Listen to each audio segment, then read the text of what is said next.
नमस्कार. सर्वांना स्वातंत्र्य दिनाच्या खूप खूप शुभेच्छा. मी डॉक्टर प्रियांका आपल्या सर्वांचं स्वागत करते. गेली अनेक वर्ष मी महिलांसोबत मुलींसोबत काम करत आहेत. त्यांच्या आरोग्याविषयी, मासिक पाळी, sex education, good touch, bad touch या अनेक विषयाला घेऊन मी काम करत आहेत. लहान मुलांसोबत काम करते आहे. गेली कित्येक वर्ष हे काम करत असताना एक गोष्ट जाणवते आहे, मी खूप मर्यादित लोकांपर्यंत पोहोचत आहे. आणि आता आलेलं समाज माध्यम याच्या मार्फत मी जर जास्तीत जास्त लोकांपर्यंत पोहोचत असेल तर अतिउत्तम आहे. अनेकांनी दिलेल्या मदतीमुळे किंवा अनेकांनी दिलेल्या सजेशन्समुळे मी आज हे माझं पाऊल उचलत आहे. कारण तसं बघायला गेलं तर स्वातंत्र्य दिन आपण साजरा करत आहोत, पण कायम मनात एक विचार येतोय, नक्की स्वातंत्र्य मिळालं आहे का? स्पेशली ज्या महिलांसोबत मी काम करते आहे, ज्या मुलींसोबत काम करत आहे, त्यांना स्वातंत्र्य मिळालं आहे का? ते स्वातंत्र्याने जगत आहे का?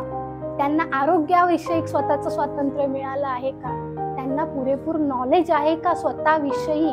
जेव्हा आपल्याला स्वतःविषयी पूर्ण ज्ञान असेल तरच आपण स्वतःच्या स्वातंत्र्याचा विचार करूया. सो याच अनुषंगाने आणि याच विषयाला घेऊन आणि वेगवेगळे विषय घेऊन मी माझ्या या चॅनेलची सुरुवात करत आहे. आपण सर्वांनी नक्कीच सहकार्य करावे ही आपल्या सर्वांकडून माझी नम्र विनंती आहे. आणि जास्तीत जास्त लोकांपर्यंत मला असलेली माहिती मी पोहोचवण्याचा प्रयत्न करेन. कारण आपल्याला असलेलं ज्ञान आपण जितके जास्त देऊ तितका जास्त आपल्यालाही भर पडत असते. सो मला मिळालेल्या ज्ञानाची मला भर करायची आहे. आणखीन जास्त स्टडी करायची आहे, आणखीन जास्त अभ्यास करायचा आहे. तुमच्यापर्यंत पोहोचवण्यासाठी मी माझा अभ्यास देखील अजून प्रगल्भ करेन. मीही स्वातंत्र्य माझ्या ज्ञानाच्या दृष्टीने होईल आणि तुम्ही तुमच्या आरोग्याच्या, तुमच्या वैयक्तिक जीवनाच्या या सर्व दृष्टीने आपण आता परिपूर्ण होण्याचा नक्कीच प्रयत्न करू शकतो. आणि ही माझी छोटीशी सुरुवात आहे. धन्यवाद. भारत माता की जय.